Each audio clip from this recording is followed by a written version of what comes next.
Bonjour à toutes et à tous. Avant que ce nuage ne déferle sur nous, on va vous parler de Grand Tour de Miguel Gomes présenté en compétition. C'est la première fois que Miguel Gomes présente un film en compétition. La dernière fois qu'il était venu à Cannes, c'était en 2015 pour Les Mille et Une Nuits qui était présenté à la quinzaine des cinéastes. Je me souviens, j'avais 20 ans à l'époque, j'avais vu le film à Paris et j'avais vraiment été très impressionné. Je crois que c'était mon film préféré de cette année-là. Et voilà, Miguel Gomes, c'est quand même un cinéaste qui a pas mal compté pour moi. Et du coup, c'était un peu mon attente principale en compétition, attente qui a été en partie déçue, on va y revenir.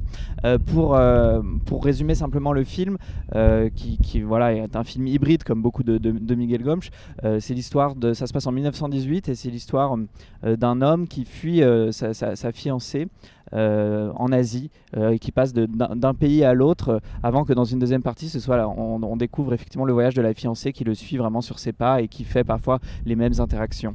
Qu'en as-tu pensé, Josué ?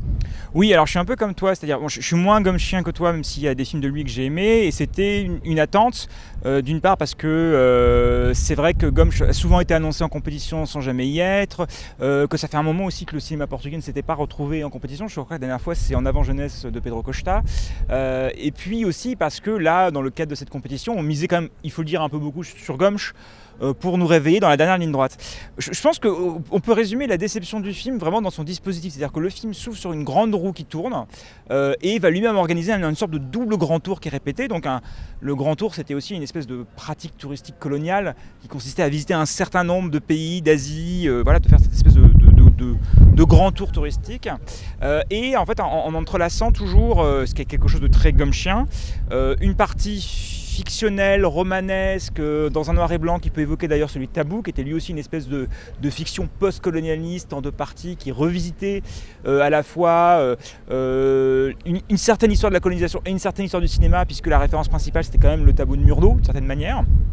Et puis une trame qui sera beaucoup plus documentaire, avec l'idée qu'en fait les images documentaires sont des images au présent, sur lesquelles se superpose une voix off qui raconte une trame romanesque qui est une trame qui est toujours la même, c'est-à-dire deux amants qui se suivent avec un décalage, et qu'en gros j'ai l'impression que le film, et je reviens à ce geste de la roue, pose ces deux trames, les met un peu les unes sur les autres et attend que ça prenne d'une certaine manière. Il y a quelque chose qui, à mon avis, dans le film, vraiment ne prend pas, une stratégie de mise en scène qui serait presque une forme d'infusion, c'est-à-dire on va coller comme ça ces deux trames exogènes et on va laisser infuser.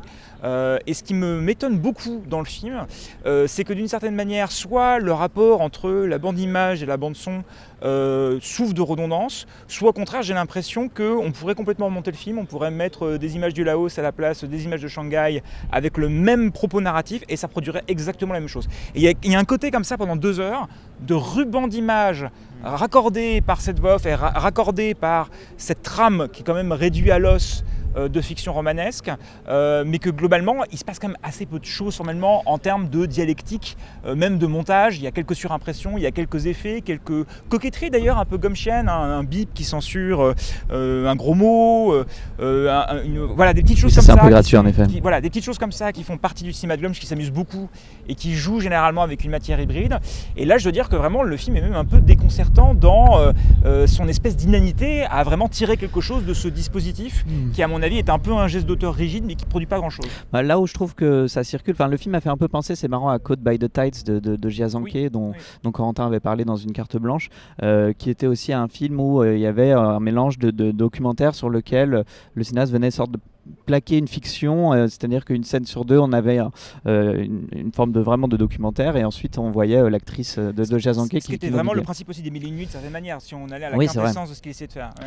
Et là où ça circule, je trouve, c'est plus peut-être thématiquement, parce que donc il y a cette fiction un peu post-coloniale, comme tu dis, c'est-à-dire qui m'a fait un peu penser, on suit un personnage qui est un attaché de l'ambassade d'Angleterre en Birmanie. Bon, tout le monde parle portugais, c'est un peu aussi un artifice comme le cinéma de l'ancien temps où à chaque fois dans tous les pays on parlait anglais.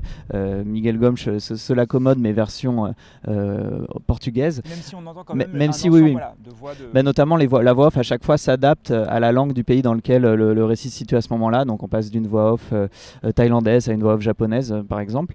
Et voilà, ce récit-là qui a un côté est un peu mou aussi d'une certaine manière. Enfin, c'est ça, c'est vraiment c'est un film devant lequel on peut s'endormir et se réveiller et comprendre toujours ce qui se joue. Non pas que ça me soit arrivé, je m'en défends, mais voilà, qui distille quand même cette espèce d'impression de bizarrerie coloniale, ce concept de grand tour, des personnages comme ça qui me font un peu penser à des personnages pynchoniens en fait, de Thomas Pynchon, l'auteur, et il a en fait il accole ça donc à ce documentaire au présent qui en fait dans sa forme me fait vraiment penser à du cinéma ethnographique, c'est-à-dire les films de Jean Rouch ou même plus proche de Gomch, les films de Eric Powell par exemple, comme Lettre d'un cinéaste à sa fille, où vraiment il va chercher comme ça des impressions, voire des sensations dans quelque chose qui serait effectivement un monde oriental avec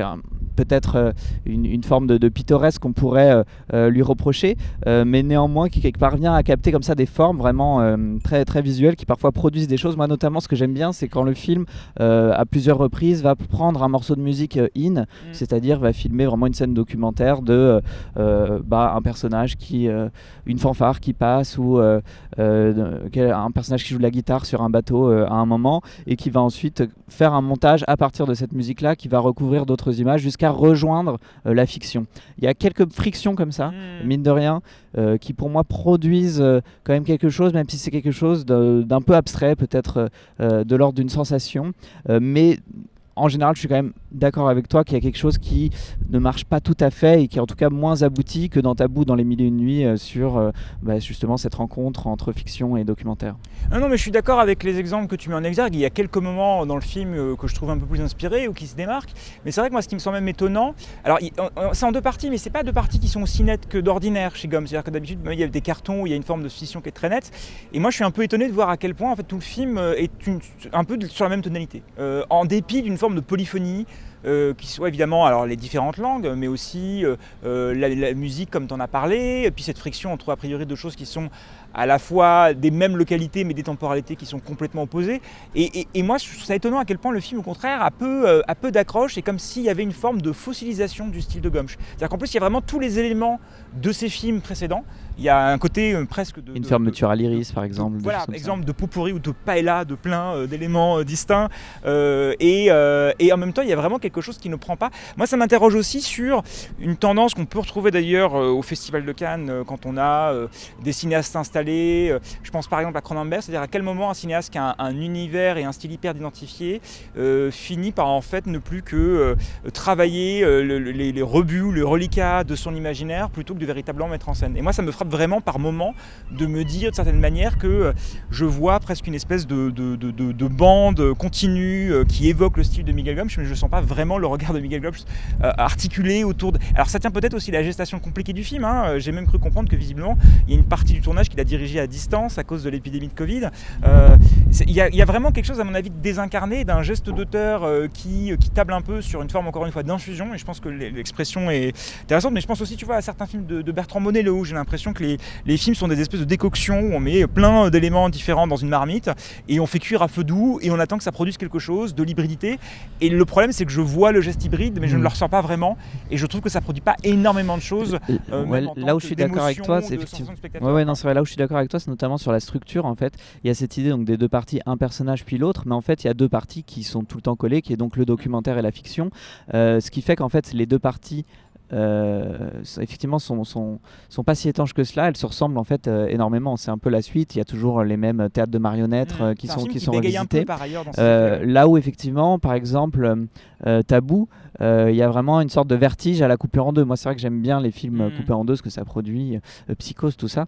Mais là, effectivement, il n'y a pas tellement de vertige. C'est-à-dire qu'on pense effectivement que ça va être un peu relancé. Et il y a quelque chose quand même d'un peu troublant dans cette relation. Enfin, il n'y a pas tellement de sens à ce que ces deux personnages qui s'aiment se fuient, enfin que l'un fuit l'autre, et comme ça tout le récit est un peu basé sur cette espèce d'absurdité, de lâcheté masculine un peu incompréhensible. Enfin, on se rend compte quand même à un moment qu'ils s'aiment peut-être pas vraiment, mais qu'ils sont pris dans un espèce d'élan romanesque qu'il faut aller au bout, et que les deux personnages aussi, à leur manière... Et ça devient d'ailleurs de plus en plus cruel vis-à-vis de ça et vis-à-vis de leur position de colons. Après...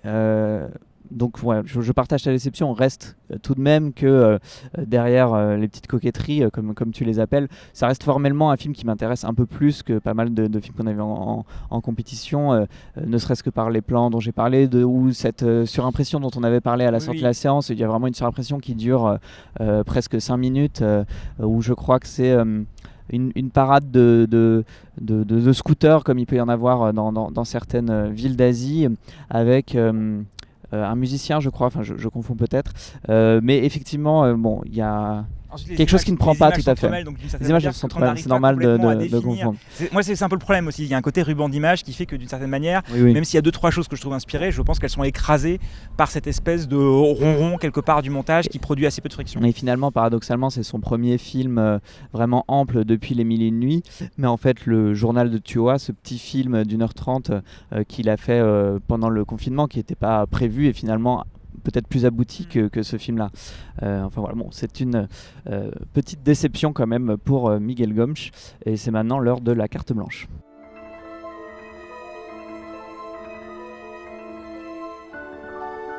Bonjour à toutes et à tous, pour cette nouvelle carte blanche, je vais vous parler d'Un pays en flammes de Mona Convert, qui est un premier long métrage documentaire qui est présenté à l'Acide. Alors c'est la plus petite sélection du Festival de Cannes, et c'est un petit film, entre guillemets, parce qu'il dure que 1h11.